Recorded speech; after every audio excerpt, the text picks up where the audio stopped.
Hi friends, सी अगले video में हमने कोऑपरेटिव सोसाइटी को डिफाइन किया था और उसके कैरेक्टरिस्टिक्स देखे थे.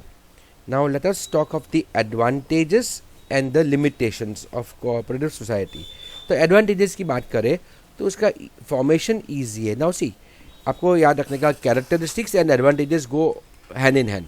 जो भी गुण है, उसके अच्छे गुण है, कैरेक्टरिस्टिक्स, वो नॉर्मली उसके एडवांटेजेस भी हो गए ना, right. You see, this are good points of it. Characteristics है उसके, तो ऑब्वियसली उसके फायदा है ना वो. तो first is, see, it is easy to form it, right. 10 लोग से ही वो बन पाएगा. सो आंसर क्या है? How many people can be there? 10 members to infinite, right. 10 to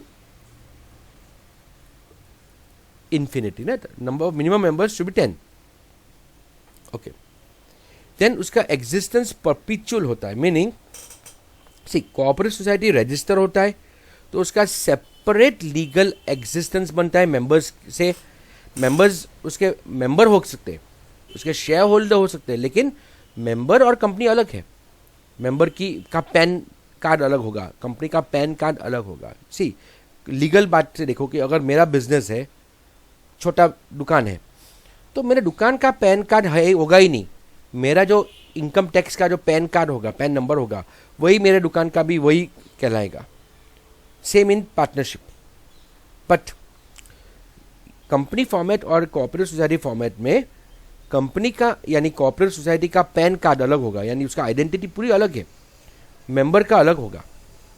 इसलिए क्या होगा फायदा कि मेंबर मर गया या मेंबर इनसॉल्वेंट हो गया, यानी क्या बोलते हैं, नादार हो गया, मीन्स बैंकरप्ट हो गया, या मेंबर ने रिजाइन किया, इससे कुछ फर्क नहीं पड़ेगा. It does not affect the existence of society, means of the company. Society in this case the cooperative society. So इसका लॉन्ग लाइफ होता है. मेंबरशिप ओपन है. Third advantage, anybody can join, become member irrespective of religion, caste, sex और economic condition, right. तो there is open membership. There is limited liability of members. ये भी important है कि कंपनी अलग है ना, मेंबर अलग है. तो कंपनी अगर डूब गया तो इसका या कंपनी का कर्जा बढ़ गया तो मेंबर को अपना हिस्सा से देना नहीं पड़ेगा ना पैसा. कोऑपरेटिव सोसाइटी ने लोन लिया बैंक का, अभी वो कोऑपरेटिव सोसाइटी लोन नहीं चुका पा रहा है, तो बैंक मेंबर्स के घर पे नहीं आएगा कि तुम्हारा तुम शेयर होल्डर हो, पैसा दो हमारा. ऐसा नहीं होगा. उनका आइडेंटिटी पूरा अलग है. उनका लायबिलिटी सिर्फ अपना शेयर पुरता है. जितना शेयर लगाया उतना ही आपका नुकसान हो सकता है, आपका शेयर डूब सकता है, उससे ज़्यादा कुछ नुकसान नहीं होगा. कोऑपरेटिव सोसाइटी को गवर्नमेंट का असिस्टेंस मिलता है. गवर्नमेंट का फाइनेंशियल असिस्टेंस उनको मिलता है. वाई? बिकॉज उनका सर्विसेज जो है ना, मेंबर ओरिएंटेड है, सर्विस ओरिएंटेड एक्टिविटी है, और इसलिए ऐसे सोसाइटी को डेवलप करने में गवर्नमेंट ट्राई करेगा, लोन देगा, ग्रांट देगा, सब्सिडीज देगा, और ये सोसाइटीज़ को डेवलप करने में हेल्प करेगा. उसका मैनेजमेंट डेमोक्रेटिकली होता है. डिसीजंस मेजॉरिटी के द्वारा लिए जाते हैं. Every member has a right to participate in the election, to contest the election, to cast vote, discussion में पार्टिसिपेट करना, रिप्रेजेंटेटिव को इलेक्ट करना, राइट. और जो भी संचालन है सोसाइटी का, वो इलेक्टेड रिप्रेजेंटेटिव्स के द्वारा ही होता है ना. ये सोसाइटी छोटा है, सिंपल है, इसलिए उसका एडमिनिस्ट्रेटिव एक्सपेंसेस कम होते हैं. It is based on the principle of thrift. Thrift means बचत, सेविंग. ज़्यादा खर्चा नहीं करेगा. कोऑपरेटिव कंपनी होगा, कंपनी अपना बड़े बड़े ऑफिस खोलेगा, दिखाएगा, they will do all those things, they will spend money like anything. Cooperative society बचत करेगा, वो अपना ज़्यादा खर्चा नहीं करेगा, बिकॉज उसको मैक्सिमम बेनिफिट अपने मेंबर्स को देना है ना. कंपनी को ज़्यादा खर्चा नहीं करेगा, उसके एम्प्लॉयज़ को सैलरी मिलेगा, लेकिन कंपेयर टू कंपनी सोसाइटी की सैलरी कम भी होगा. तो उसका इकोनॉमिकली मैनेजमेंट करेगा, उसका एडवर्टाइजमेंट एक्सपेंसेस भी कम होगा या होगा ही नहीं, या होगा तो बहुत कम होगा. Then there is a special class of customers, meaning members ही कस्टमर है नॉर्मली, तो राइट. मेंबर्स स्पेसिफिक है, goods are sold to them only. That's one way of doing it. Like सहकारी मंडली लो, कंज्यूमर सोसाइटी लो तो ऐसे भी हो सकता है कि मेंबर जो है वो फार्मर है एंड कस्टमर अलग होगा ना, ऐसे भी हो सकता है. And it's there are strong competitors against trading institutions. Sometimes trading institutions जो नॉर्मली जो ब्रोकर या मिडलमैन है, प्रॉफिट कमाने के चक्कर में वो एडल्ट्रेशन करेंगे, चीटिंग करेंगे, ब्लैक मार्केटिंग करेंगे, यानी लोगों को एक्सप्लॉइट करेंगे. तो कोऑपरेटिव सोसाइटी जो है can stand as a strong competitor against these institutions. Cooperative society का एम क्या है? Economic upliftment, social and economic justice of members and even society. इसलिए it is free from unfair trade practices which are followed by these companies. And that is why अच्छा product customer को मिलेगा अच्छे दाम में बिना चीटिंग का, तो फायदा होगा ना कस्टमर का. उसका एम है सोसाइटी का वेलफेयर, तो इसलिए समाज का वेलफेयर की एक्टिविटी करेगा. वो मेडिकल कैंप ऑर्गेनाइज करेगा लो फीस में, फ्री ऑफ कॉस्ट करेगा. वो डिस्पेंसरी मेंटेन करेगा, स्कूल एंड गार्डन्स मेंटेन करेगा, यानी वो वेलफेयर एक्टिविटी करेगा अपना समाज के लिए, वो समाज ही उसके मेंबर्स है ना. And it is a training school for democracy.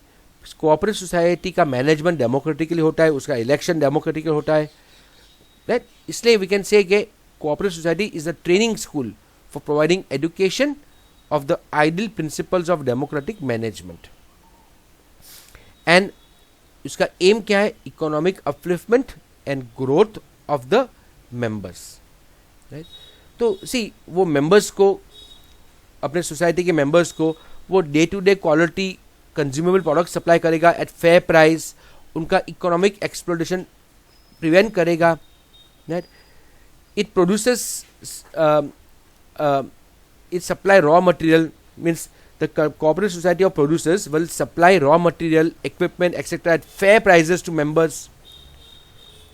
और इसलिए क्या होगा, स्मॉल प्रोड्यूसर्स जो है वो अपना इकोनॉमिक ग्रोथ रियलाइज कर पाएंगे. बिकॉज सी एक छोटा प्रोड्यूसर टिक नहीं पाएगा, लेकिन अगर एक छोटा प्रोड्यूसर एक सोसाइटी का पार्ट है तो उसका प्रोडक्ट को बेचने में सोसाइटी हेल्प करेगा ना, सोसाइटी हेल्प्स. तो ये हुआ उसके advantages. Now let us talk of the disadvantages, limitations of consumer of cooperative society. First disadvantage is that capital उसका लिमिटेड हो सकता है. See it is difficult to raise large amount of capital because share price low है, members खुद poor class में belong करते हैं, right. And there is less attraction to purchase share due to voting right is per member. See एक vote एक share एक vote, और 1000 share भी एक ही वोट, 10,000 शेयर भी एक ही वोट, तो मैं क्यों 10,000 शेयर खरीदूँ, मुझे जब वोट एक ही मिलने वाला है. तो इसलिए कम लोग इसको खरीदेंगे. Then there is a lack of efficient management, right. See directors जो है वो सोसाइटी के मेंबर्स ही है और वो ऑनररी सर्विस प्रोवाइड करेंगे, उनको कुछ फ़ायदा नहीं होगा और उनको फ़ायदा नहीं होने वाला है, फ्री में काम करेंगे.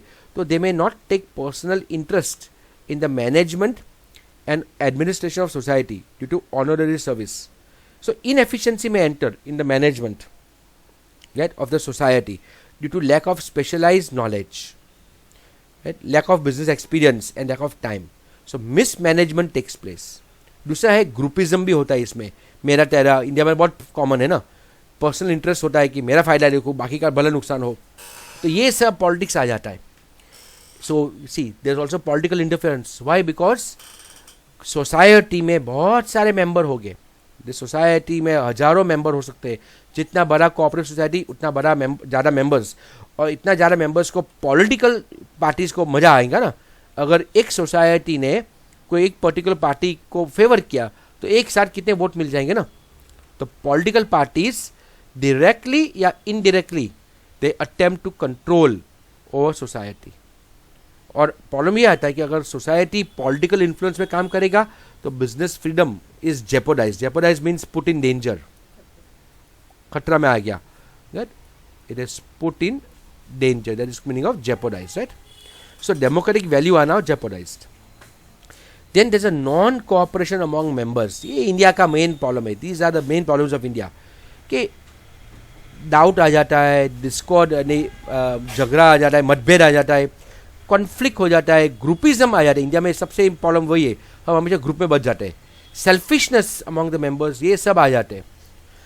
और इसलिए सी, दो वी कैन से कि cooperative society is an organization of the individuals with common interest, still it cannot get the benefit of cooperation. Cooperation ही ये होगा, नाम कोऑपरेटिव सोसाइटी बन जाता है, लेकिन वो नॉन कोऑपरेटिव सोसाइटी का काम करके काम करेगा। The cooperative society becomes a non cooperative society, because वहाँ पे कॉपरेशन ही नहीं होगा, अंदर अंदर पॉलिटिक्स खेलते रहेंगे, जातिवाद ग्रुपिज्म करते रहेंगे, अपने वाले का फायदा किसी का नुकसान, या अपना सेल्फिश इंटरेस्ट के लिए वो जो क्या बोलते हैं ऑफिस होल्डर्स है, जो उसका ऑफिस बेरर्स है, डायरेक्टर, वो सब उसके अपने फ़ायदा के लिए उसको मिसयूज़ करेंगे सोसाइटी को। तो this are the disadvantages of a cooperative society. तो एडवांटेज, डिसएडवांटेज, कैरेक्टरिस्टिक और डेफिनेशन, ये चार चीज़ आपको परफेक्टली कर देना है। So we end this video here.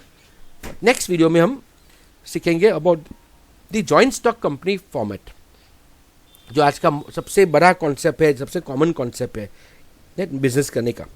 So meet you then, bye friends.